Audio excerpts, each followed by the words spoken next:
Good morning. I'd like to welcome everyone to our 2020 Louisiana Rice Research and Outlook Report. I am Steve Linscomb with USA Rice Federation.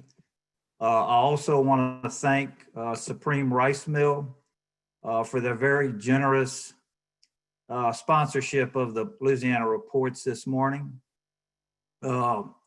We're very fortunate to have two excellent presenters. Dr. Don Groth will make the presentation on research. Dr. Ron Levy will make the presentation on Outlook. Certainly this is very different from the way these presentations are normally made. Typically these presentations would be made at the Rice Outlook Conference, which is held each year in early December at various venues. But of necessity this year, we have created these webinars. We think these reports are extremely important to the industry, so we want to make them available. I would like to make everyone aware that we do have a question and answer icon at the bottom of your Zoom screen, so feel free to type in any questions you would like our presenters to answer today. Dr. Groth will make the research presentation.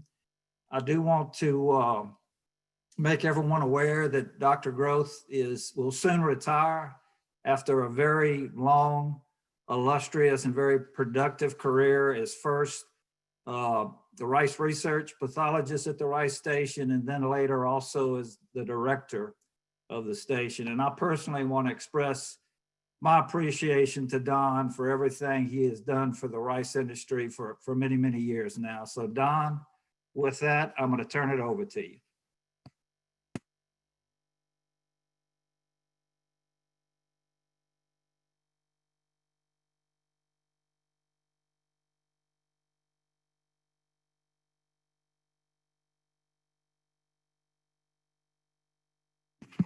Don, you're muted.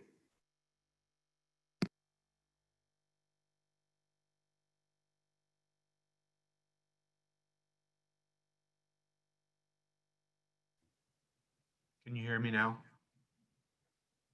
Yes, sir, we can. Thank you. Okay. Thank you, Steve, for those comments. Appreciate them.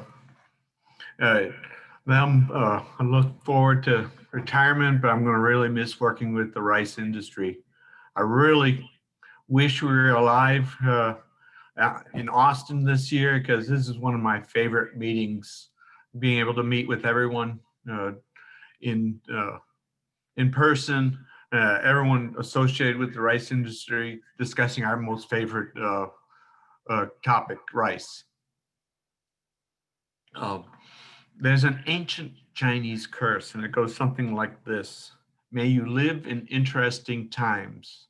And 2020 was a very interesting year. Due to the COVID lockdown, luckily we were considered a critical operation, so we were able to take and bring in our limited staff and do all the planting and that we needed to do.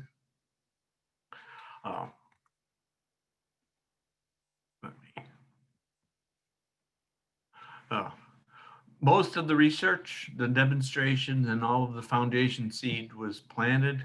Unfortunately, some of it was the planting season was extended because we weren't able to get our complete staff there all the time because of the COVID restrictions. But we did get probably 90% of what we wanted planted this year. So we started off a very good year. The year was very good in terms of growing conditions. We had very good initial planting conditions.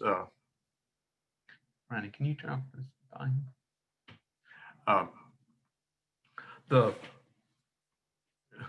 weather was very favorable. We had a little bit of cool weather in April, some hot weather in June, but all in all, the crop started to look very good. Our tests started to develop.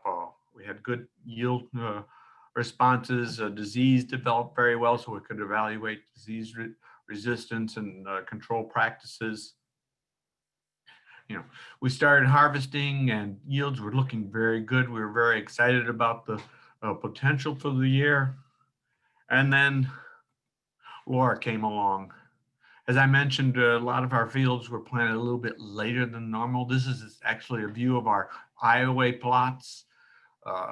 After Laura came through and out there, it looked like someone had gone through with a stripper header. We lost all those plots, so all the breeding materials, tests, agronomy, and my three of my major disease control practice studies for fungicides were basic. We got the disease control, but we didn't get yield and millet quality from the tests. So it was a disappointment. But we were able to get a lot of the results that we wanted. To discuss some of our research, the most important resource a research program has is the staff and the people that you have working for you. I'm going to kind of go through some of our project leaders and what they're doing. Dr. Eric Webster is our weed control person.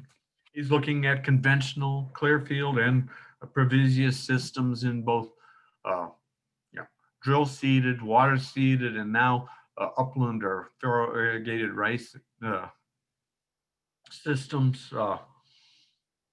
He's doing a lot of work on rates and timings of different materials. Even now, some of the label stuff, he's still evaluating how to best use those products, such as Loyan trying to get the rate and timing and application technology to get the most and the safest use of that material out of there.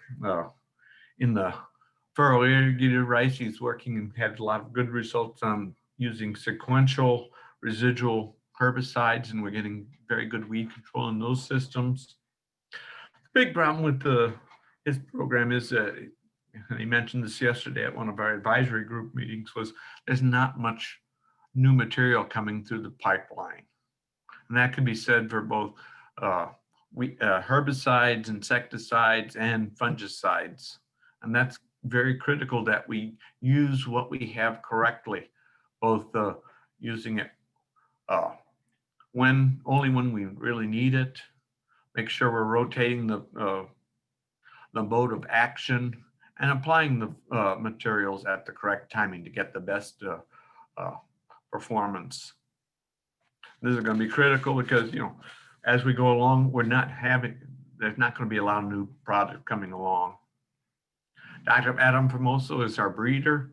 He's working again in conventional Clearfield and Previsius systems, developing varieties, both long, medium, and specialty rices.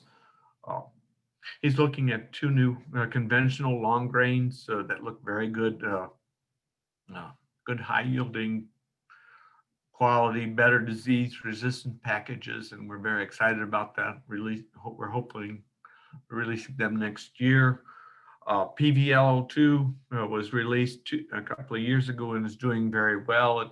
It's got a little bit shorter grain than PVL01, but it has a lot higher yield potential both in first and second crop, and people have been very pleased with that this year with results.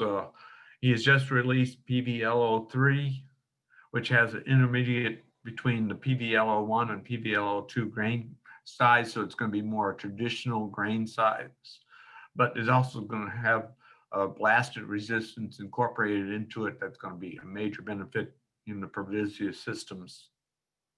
He also released CLL17.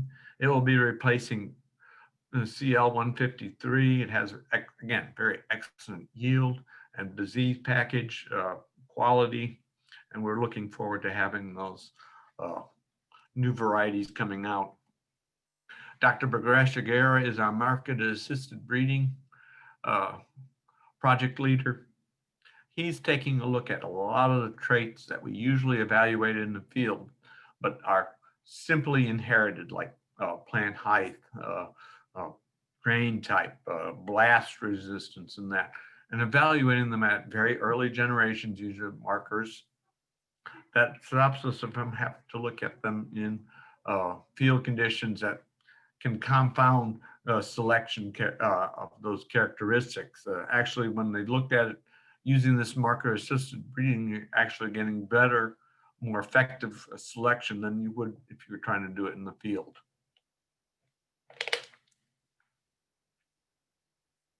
with this technology, this is allowing us to look at more traits that are have multiple genes or complexly inherited, such as yield, sheath blight resistance, and some other traits in the field. We can take a look at more yield plots, more sheath blight materials, right, because we will limit. But we picked out lines early in the year that have the traits that we already have, that like plant height, grain shape, blast resistance. Dr. Guerra has also agreed to take on the medium grain breeding efforts to kind of relieve Dr. Famosa of the wide, reduce the amount of responsibility he has so he can make more progress in those other areas. Dr.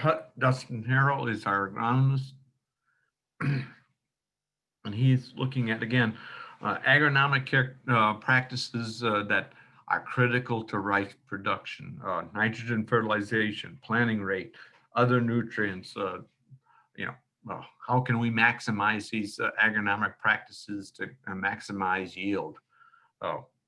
He's looking at both on station and many diverse environments around the state. One of the interesting things he found was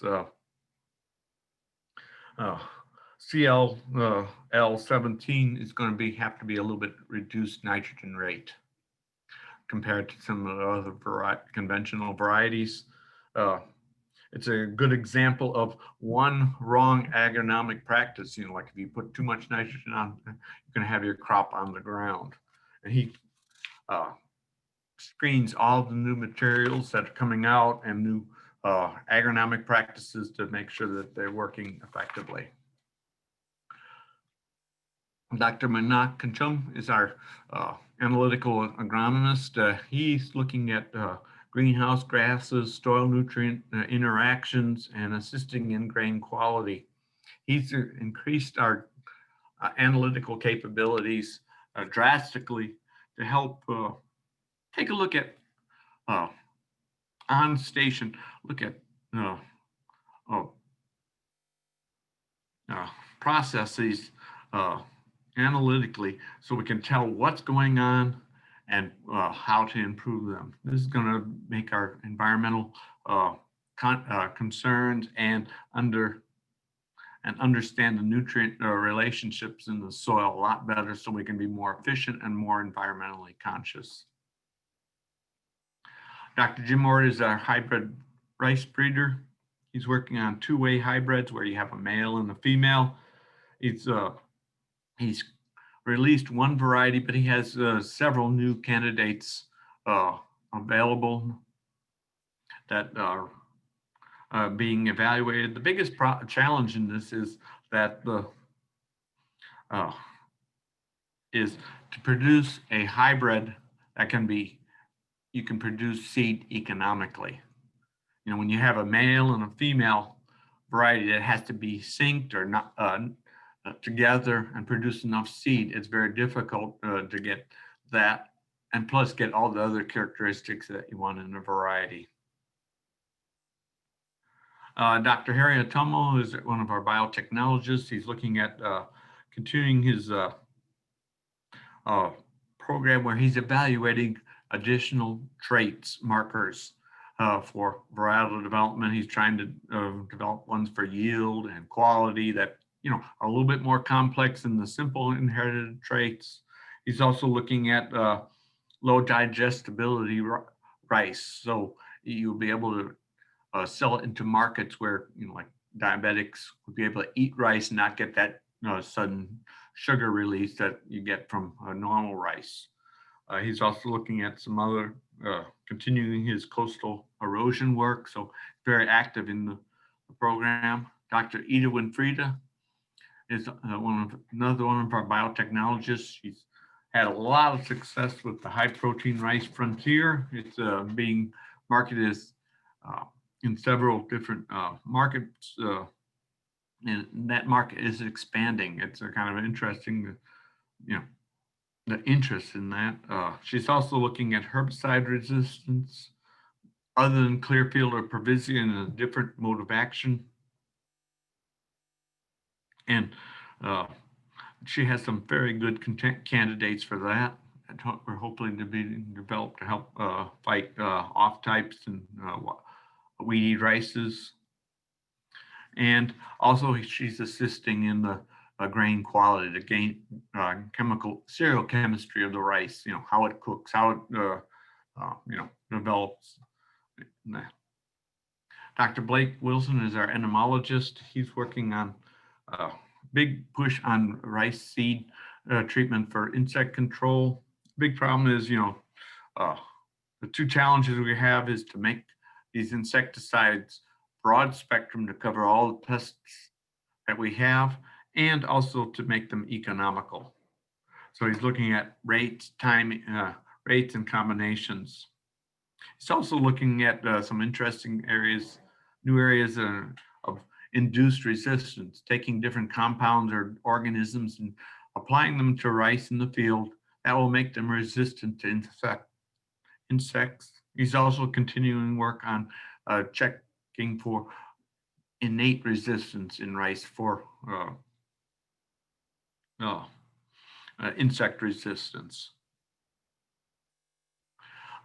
As Steve said, I'm the plant pathologist on station. I've been looking primarily at disease resistance. We've really eliminated a lot of the very susceptible materials for sheath blight, blast, bacterial panicle blight, and Cercospora out of the breeding material. Matter of fact, one of our big problems this year was when I planted all the breeding materials, we didn't have enough susceptible materials in that field to sustain the epidemic. We're going to have to adapt that to additional spreaders in the field.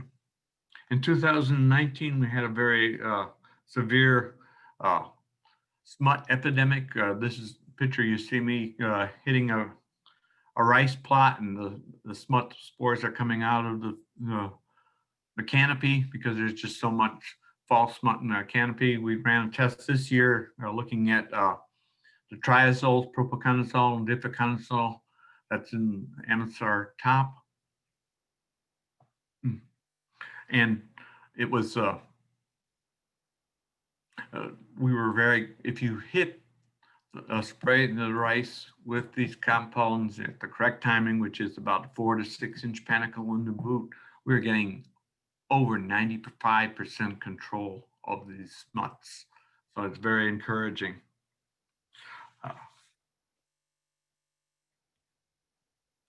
I'd like to talk just for a minute about some unrecognized benefits from research. When I do testing, probably 95% of the products I test will never be used on rice. They just don't work. They're not that effective. They're too erratic. And that's what's called negative results. But it also the benefit of that is we can recommend what not to use or not to do in your commercial fields. Just an example of this was I was hosting a group of Central American rice farmers, and they were flabbergasted about that we actually tested and recommended all the products that were being used on rice. They were relying on just people coming in saying, use this, and not without any back information. Also, research expands markets. A lot of times we're fighting a lot of misinformation. A lot of countries put up barriers to importing our rice to certain diseases like false smut or kernel smut, some chemicals that are being used, and also the quality that we're doing. We fought kernel smut quite a bit, we really weren't having that much of a problem with it, and it was also present in the countries that we were exporting it to. We're also looking at being able to say, no, we do not have that disease in the United States. Dr. Formosa has a program where he's developing the quality characteristics that the Central American countries are requesting. So the research has been maintaining those markets. Accurate evaluations of agronomic practices is also very important. A lot of times people get an idea about, they'll apply something to a field and say, hey, this worked. And, but what you really need to do is be very cognizant of the R&R, what we call R&R, randomization and replication. If you apply it to one field, doesn't mean it's going to work to one field. In another field, it just might have been that agronomic practices that were beneficial at that time. And we can, research randomizes, make sure there's multiple replications within a field. Also, they replicate different locations and over multiple years. Typically, we would like to have 3 years of positive results before we make a recommendation. That's very important, so you know what actually works and the consistency of that practice. I didn't put in Michael DeBerto's work that he's doing on economic analyses, but a lot of times he'll take all of our data and put economic results on those our results to make sure we get benefits from some trials, but the expense of doing that practice might exceed the economic benefit. One reason to do something is to make sure that you're making a profit, making more rice for that. Also, sometimes we have unexpected results that are very beneficial. A good example of this, in 2006, we had a major epidemic of Cercospora in the coastal areas of rice producing areas. I had a fungicide trial for late season sheath blight development. We were able to put out the materials and see what control. We found out that propiconazole was very effective when we applied it between boot and heading at controlling Cercospora. And that next year we were able to put up effectively control Cercospora with propiconazole. So I want to thank everyone for your support through the years. As Steve said, I'm retiring at the end of January. Dustin Harrell has agreed to take over the management of the rice research station, so the station's in very good hands. And we're now actually doing a national search for my position. As a pathologist, we have some very good candidates that we're going to be interviewing and hopefully have someone in position on this spring. I'd like to thank Supreme Rice Mill for sponsoring this session, and that's my presentation. Thank you, Don, for an excellent presentation. Very good information. We'll shift gears here now and hear a report on the outlook, what happened this previous year, what the expectation is going into 2020. Don was talking about the shift in responsibilities with his retirement. Our next presenter is Dr. Ron Levy, who many of you will recognize from his many years as the LSU AgCenter Louisiana soybean specialist. Ronnie retired from the AgCenter a few years ago, but we talked him into coming back on a part-time basis as the director of the Louisiana Master Farmer Program. And with these changes in assignment that Don talked about, Ronnie has agreed to take on responsibility as a Louisiana Rice Extension Specialist. So Ronnie, welcome today, and I'm going to turn it over to you.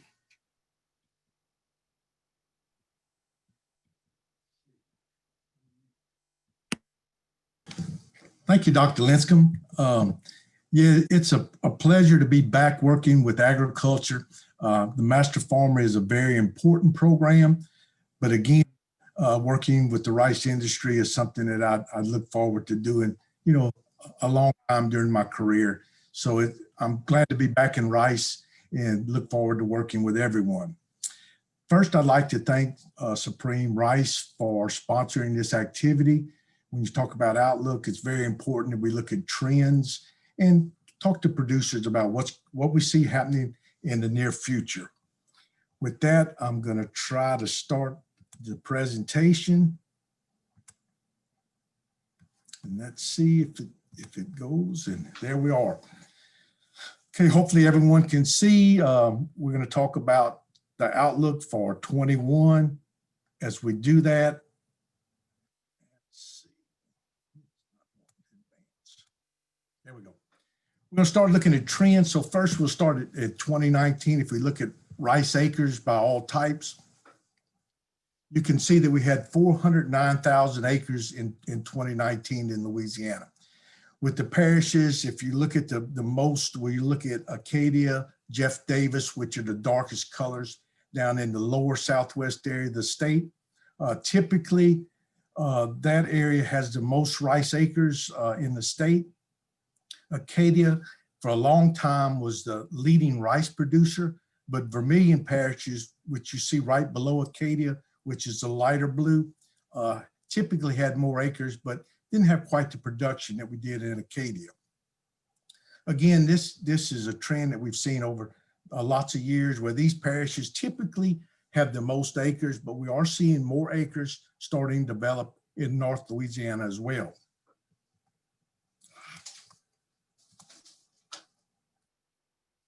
In 2020, we saw that we did have an increase. We had approximately 66,000 acre increase in the state. A lot of that was due to the lower prices in some of the other crops. It looked like it was more profitable to grow rice. And we did see more producers in North Louisiana try to take advantage of some of the changes in how we're producing rice on some of the row crop acres that they had planted to other crops. Again, you can see if we look at all crops, we increased by about 66,000 acres over 2019.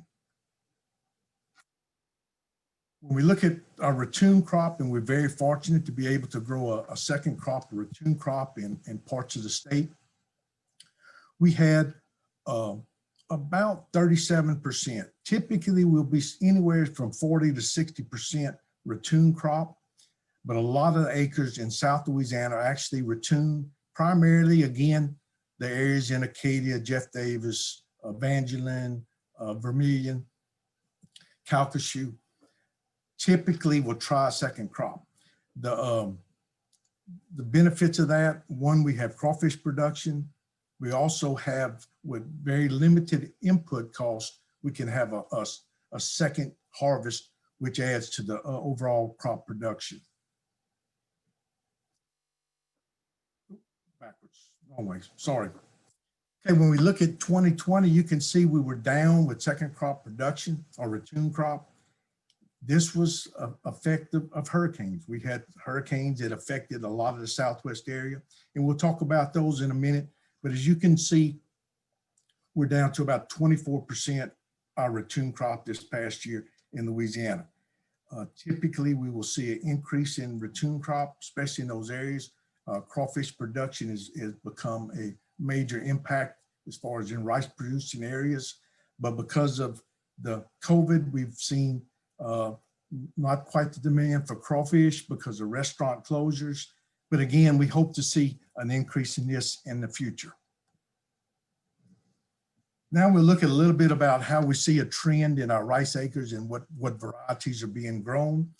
In 2019, we had a lot of Clearfield varieties. Typically, we see more Clearfield varieties in Louisiana. We had 17% of the 153, 14% of the CO 111, and then, as you know, Chenier and Mermentau have been big producers as well.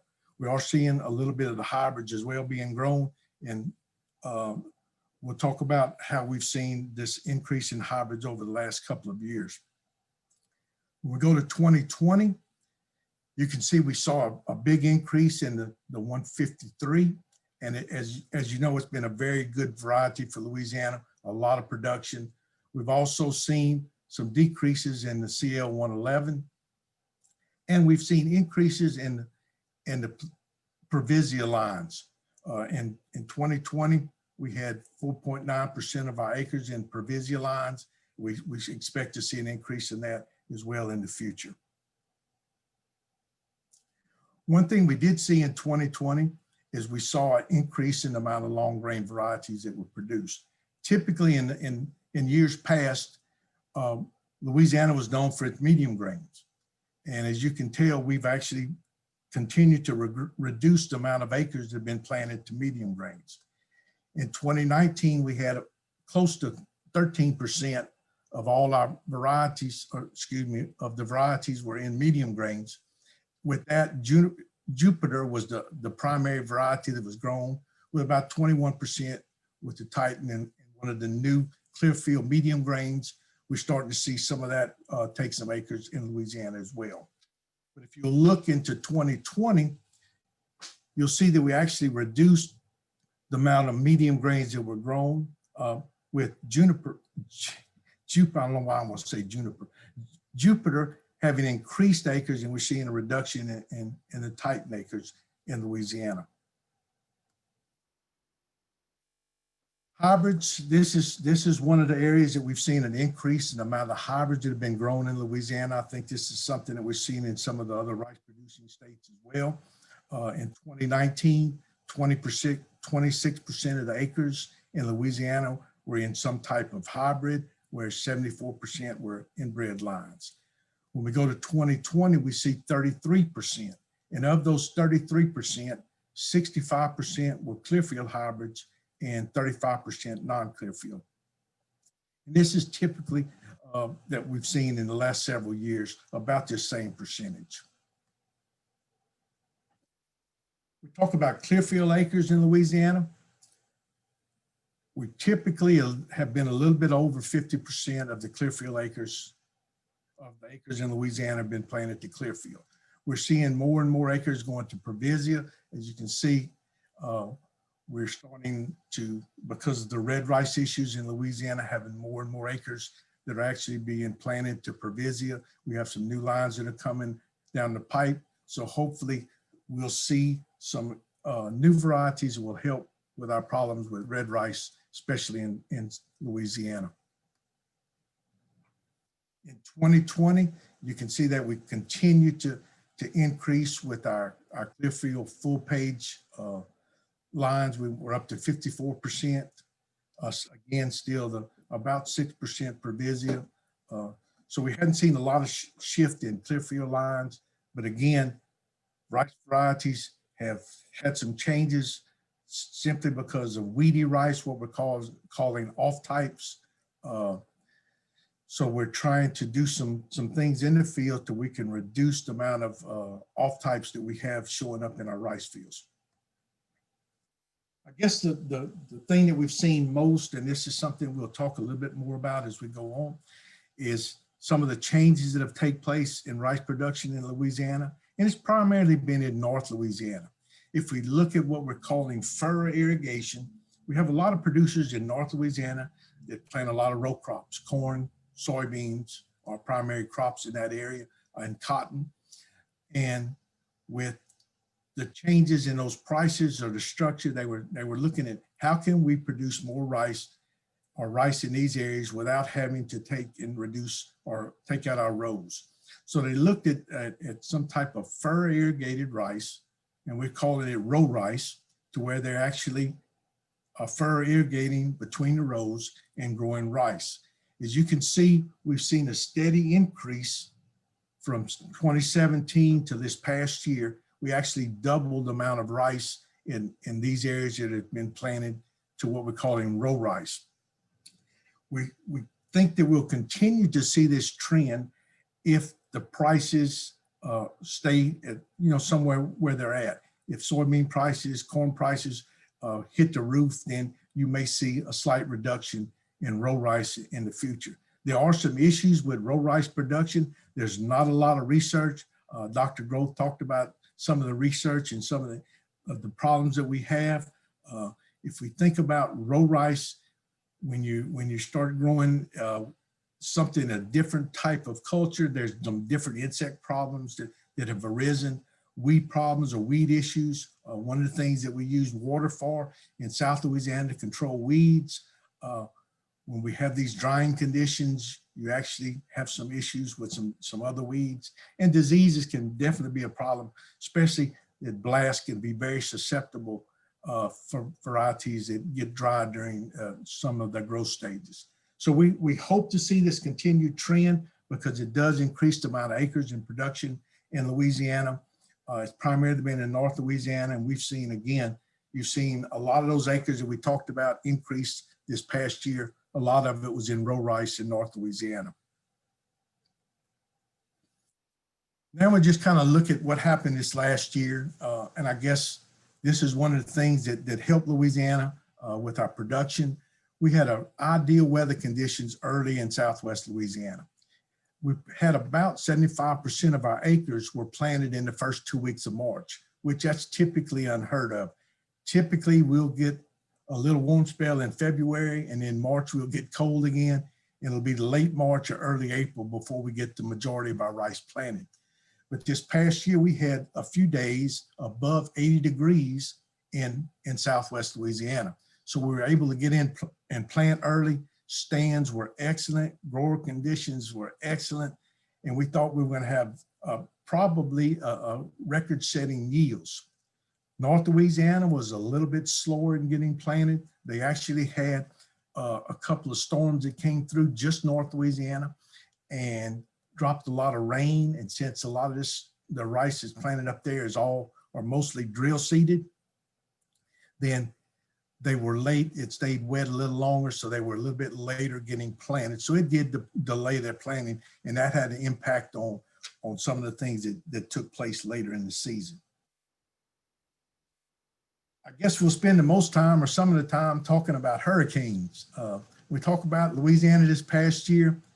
This was one of the major concerns and major problems in our rice growing areas this last year was hurricanes. Depends upon who you talk to. We had between 5 and 6 hurricanes hit Louisiana. Now, all of them didn't have a major impact on rice production, but we did have 2 that had a very important effect in yields in rice in Louisiana. The first one was Hurricane Laura. It was a hurricane that was a Category 4 when it hit in our major rice producing areas of the state. It came in the Calcasieu, Jeff Davis area, went up through the state and caused tremendous damage throughout the state. But I guess we were fortunate in rice in Southwest Louisiana because most of the rice had been harvested. Even though most of the rice had been harvested, there was a lot of damage that took place with structures, bins, electricity was out, so we couldn't dry rice. So it did have a major impact on rice, even though most of the rice was harvested. But where we had the biggest damage in actually rice in the field was in Northeast Louisiana. It was still a Category 1 when it hit North Louisiana. And basically, having planted later, a lot of the rice was in the most susceptible stage. The heads were heavy. The rain, as you can see in this picture, knocked most of the rice where it was laying in the water and continued to rot. So that was a total loss. And then a lot of the fields that were a little later actually were in the heading stage or flowering stage.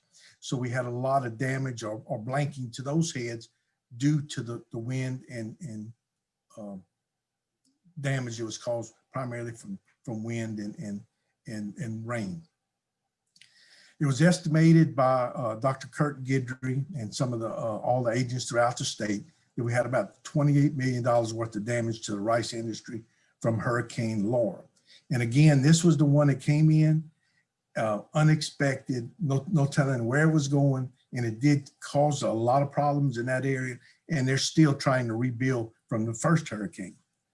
But then as you know, luck turned to downward, and we had another hurricane that came in through the Southwest Louisiana, and it hit a little bit further to the east, which primarily was in the Jennings area or Jeff Davis area, which was the second largest rice producing parish in the state. And they do have a lot of ratoon or second crop. And basically it came in when this crop was in the hitting stage. So a lot of it was shattered. You saw Dr. Groth's pictures where he was showing some of the research plots. This is what we saw in lots of areas of the state. A lot of the rice was shattered onto the ground.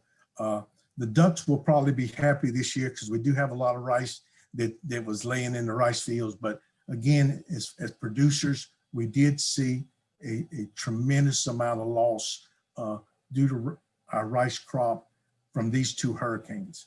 These weren't the only ones that hit Louisiana, but again, these were the two that primarily had the biggest impact on rice production. If we look at the yields and averages from this past year, as you can see in 2020, we had one of our highest total productions of rice in Louisiana. Our yields were slightly off from our highest yield. We had 7,130 pounds of rice per acre was our yield. We were expecting to have a record yield, but again, hurricanes, something that was beyond our control, had a big impact on our yields. The reason for the higher production, we actually increased our acres. As you can see, we were up about 66,000 acres from the previous year. So with the high yields, with the increased acres, we saw a tremendous amount of rice production in Louisiana, and actually we're up 13% over the previous year.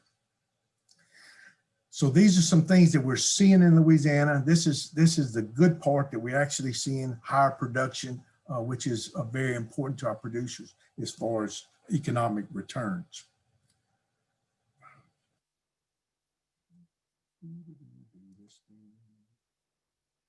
Okay, when we start talking about the 2021 outlook, hopefully we will stay away from the hurricanes.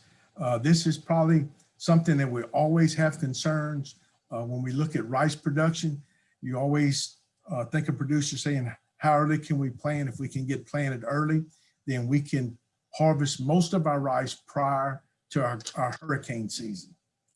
The other thing is a lot of rice, if we look at our research, is looking at earlier rice. We know that if we get too early, we have too short of a growing season, then it affects yields. But we'd like something that's high yielding and a short season. Hopefully we'll be able to get most of our rice in early this year and get it in before, if we have any hurricanes. Hoping for no hurricanes for 21. But again, we're looking for, hit the wrong button every time. We're looking for a slightly higher rice acres in Louisiana. The prices have been good. In talking to producers, they're planning on planting a few more acres to rice in this next year. We look to have more rice in North Louisiana. Even with the hurricanes, they felt like that they had a good crop, and it is a viable crop in North Louisiana. So we do expect to see more acres in Louisiana in the coming year. Again, we'd like to thank Supreme Rice for sponsoring the Outlook. If you have any questions, I have my contact information on the slide. We'd be glad to work with anyone, especially in Louisiana, as far as our rice production. Research is very important. The amount of research that we have helps producers to stay profitable. And as you can tell, the rest of the country is in dire need of products, especially consumer products, food products that are grown in the U.S. Again, thank you for your attention, and look forward to a profitable 21 season. Thank you. Thank you, Dr. Levy. That was an excellent presentation. I do want to remind our participants that if you've got a specific question for Don or Ronnie, just type it into the question and answer box at the bottom of your screen. I'm going to start out by asking Don, you know, you've had a very long career starting in the early 1980s at the rice station. doing some very significant work on rice disease control through the years. What are some of the major changes that you have seen in rice diseases in Louisiana rice production? You know, when I started evaluating rice diseases in the diseases, sheath blight evaluation is very simple. We did it on a 0 to 9 rating scale, where 0, no disease, and 9, the plant was dead. And we'd go through the nursery and go 8, 9, 8, 9. We'd get excited about a 7 rating. It's happened over a long time. You know, those old varieties were losing 25 to 50% yield to sheath blight. Now, when I go through the nurseries, you know, we basically have eliminated 9 ratings out of our breeding materials. There's some 8s, but there's a lot of 7s. There's 6s, there's 5s, and there's even 4s in the materials that we're evaluating. And the current commercial varieties are only losing maybe 8 to 14%, you know, half to a third of what the older varieties that. Just like sheath blight, back when we figured out that bacterial panicle blight was being caused by a pathogen, and we were able to inoculate the early nurseries, you know, you look down the tier and you'd see all this sterility due to the bacteria. Now you just see a few rows out there. We've eliminated a lot of the susceptible stuff. You think about it, we haven't had a major blast epidemic since 2012 because resistance is being incorporated better in that, and you know, we're more consistent in our evaluation, so we can know what's resistant and susceptible to the screening process, and also the market-assisted breeding has helped a lot on that. You know, in Cercospora, where we had that epidemic back in 2006, we really haven't had an epidemic because we know what to use in that, but now the breeding program has identified a marker that has a resistance gene, so associated with it. So we're looking at, you know, basically eliminating a lot of that. So we're getting rid of the very susceptible and susceptible material in our germplasm, and I think the farmers have something to look forward to, not having to use fungicides as much in the near future. I was hoping it would be sooner before I retired, but I'm excited about what's happened so far. Thank you, Don. That was a very good response. You know, one thing, Ronnie, that has become more important, it's always been important in rice production, is what we call sustainability. You've got a lot of experience with the Master Farmer program, with conservation programs. Can you just, you know, give us an overview of how we have the rice industry in the United States has improved through the years in sustainability of production?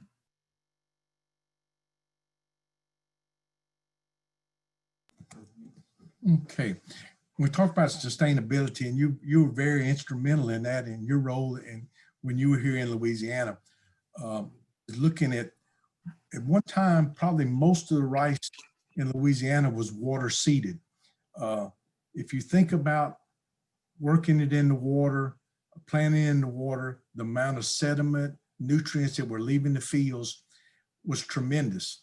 We actually did a lot of work in rice to try to reduce that. We had sediment loss kits where we were asking farmers to for 2 weeks after working it in the water prior to planting.